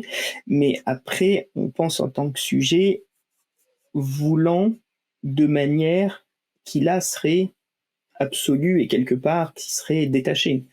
Mais du coup, ce serait une incohérence dans le matérialisme quelque part d'être, de se dire bah là, bon les choses, ça se passe là-dedans, il y a des causes et des effets dans la matière, puis à un moment donné, il y a quelque chose d'autre qui ferait que ça viendrait dévier le cours. Enfin, pour moi, ça, c'est contraire à, à la beauté et à la pureté de l'hypothèse moniste. C'est un petit peu ça le problème. J'ai l'impression que le seul moyen de ramener un peu le libre arbitre, c'est de prendre une sorte de dualisme avec une sorte d'âme qui vient changer les rails de la physique et qui est Ouais. capable de prendre le train va dans cette direction, hop là, je le change de rail pour mener à une autre décision, ce qui semble un peu... bah, enfin, on peut croire à ce genre de choses, mais ça implique une autre métaphysique et tout un autre set de croyances. Après, voilà, il y a des hypothèses, même dans le monde qui était dualiste historique, où néanmoins on pouvait ne pas avoir de libre arbitre et on pouvait Ah ne oui, pas être capable, par exemple, de se sauver dans la religion chrétienne par ses propres œuvres, dans le déterminisme des protestants, dans le jansénisme, etc. Et on était déterminé à avoir la grâce ou pas. Donc c'est des intuitions qui viennent d'au-delà du matérialisme. Et l'avantage, c'est que ça permet d'avoir une position matérialiste cohérente. bon, bah, on se retrouve 1 ou 2 semaines après l'épisode de la dernière fois, du coup. Après réflexion, on a décidé de venir apporter quelques précisions par rapport à certains termes qu'on a pu utiliser dans la discussion. Donc, sur ce, je te laisse préciser certaines choses que tu voulais dire. C'est jamais assez une fois qu'on a commencé à s'intéresser au sujet. Oui, non, effectivement, en fait, ça a fait naître, cette dynamique d'interaction a fait naître d'autres questions et en fait, à la réflexion, quand on en a rediscuté, je me suis dit qu'il fallait peut-être préciser des choses parce qu'il y avait peut-être une sorte d'incohérence, enfin, pour les aficionados de ces questions sur la conscience et la théorie de la conscience, une incohérence entre la fin des derniers épisodes où on avait parlé de la question du libre arbitre, où j'étais plutôt, dans une hypothèque déterministe en disant qu'il y avait pas de libre arbitre, en tout cas dans ma vision, hein, voilà, j'ai pas de vérité révélée à apporter. On avait terminé là-dessus, je crois qu'on avait aussi fini sur la question des intelligences artificielles et le point où j'avais voilà, pas forcément répondu de manière très approfondie sur la question de l'émergentisme. Et en fait, ce qui m'est apparu, voilà, parce que c'est forcément ça, une sorte d'esprit d'escalier, quoi. L'idée arrive une fois qu'on est parti, et on a le bon mot quand c'est trop tard. Sur le fait que voilà, ce qui me semblait important, c'est de dire que, et j'avais notamment dit ça, c'est que l'émergentisme, c'est un mot qu'on emploie et voilà, et qu'il y a une sorte de contingence des fois dans les corpus et dans les positions personnelles pour évoquer les choses. Et le problème, c'est qu'en fait, émergentisme, je pense que peut-être on l'emploie un peu de manière trop familière et trop triviale quand on n'est pas dans le domaine notamment de la philosophie, sur le fait qu'on voit les choses qui apparaissent et que l'idée d'émergence, elle est séduisante quand on voit les choses qui apparaissent sous nos yeux. Et quand on voit des patients tous les jours, parce que quand même, on partait de la clinique, hein, le premier épisode, c'était sur la clinique, quand on voit les patients tous les jours et qu'on voit quelque chose qui apparaît, dire que ça émerge, et au niveau linguistique, séduisant. Voilà. Et quand on voit des enfants évoluer ou se développer et dire qu'à un moment donné, il y a des capacités qui émergent, on peut voilà, c'est séduisant dans la manière dont on parle.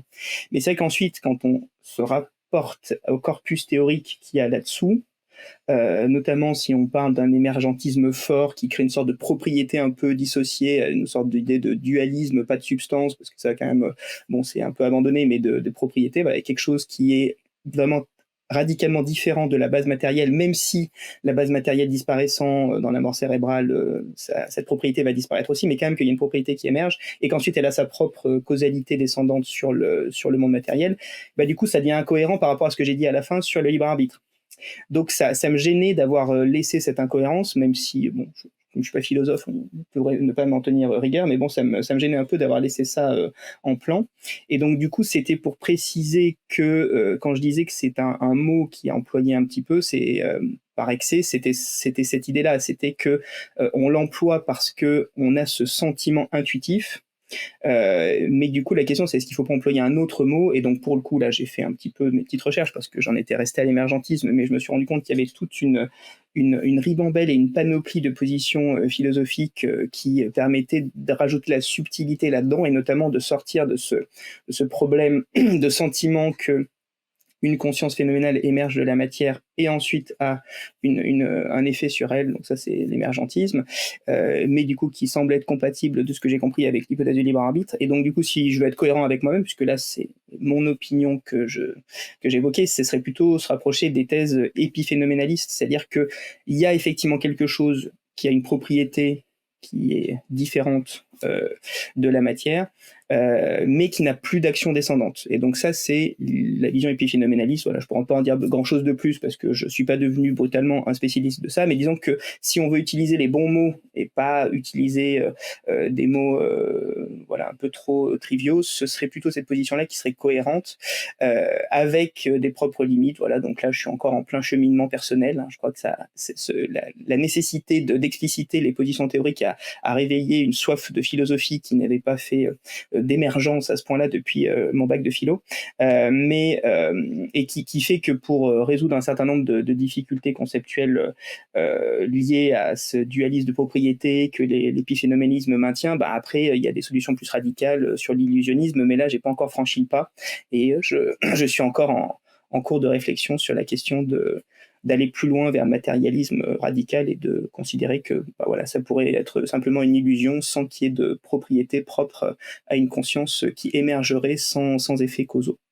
Voilà ce que je voulais rajouter parce que pour être parfaitement cohérent. Bah écoute, merci beaucoup Florent pour ce podcast. Encore une fois, c'était une super discussion. Merci d'avoir participé. Bah, j'espère que c'était intéressant. J'espère que je n'ai pas dit trop de bêtises sur les choses qui n'étaient pas de ma spécialité professionnelle, mais bon, c'était un petit peu, j'ai prévenu que c'était sous réserve que n'importe qui pourrait dire exactement tout ce qu'il pense de différent. Donc je t'invite à avoir d'autres intervenants pour qu'ils puissent montrer d'autres points de vue. Oui, bah il y a plusieurs choses, des points de vue, notamment sur la conscience, différents du matérialisme sur la chaîne. Donc voilà, ils verront. Et j'encourage aussi, du coup, je sais pas s'il y a des auditeurs qui auraient écouté celui-là en entier, mais qui n'auraient pas écouté l'épisode d'avant, pour aller écouter un petit peu justement tous les états modifiés de conscience avec les différents états des comas, etc., les implications, tout ce que tu fais en clinique dessus, et où, encore une fois, c'est un épisode super riche, à la fois en expérience personnelle, puisque tu racontes un petit peu comment ça se passe réellement dans ta clinique au quotidien. Bah, c'était très intéressant en tout cas d'avoir cette obligation d'exprimer son point de vue, même si c'est pas forcément des choses que j'exprime en dehors du cercle très familial et privé, mais j'espère que je le regretterai pas. Non, merci beaucoup Florent.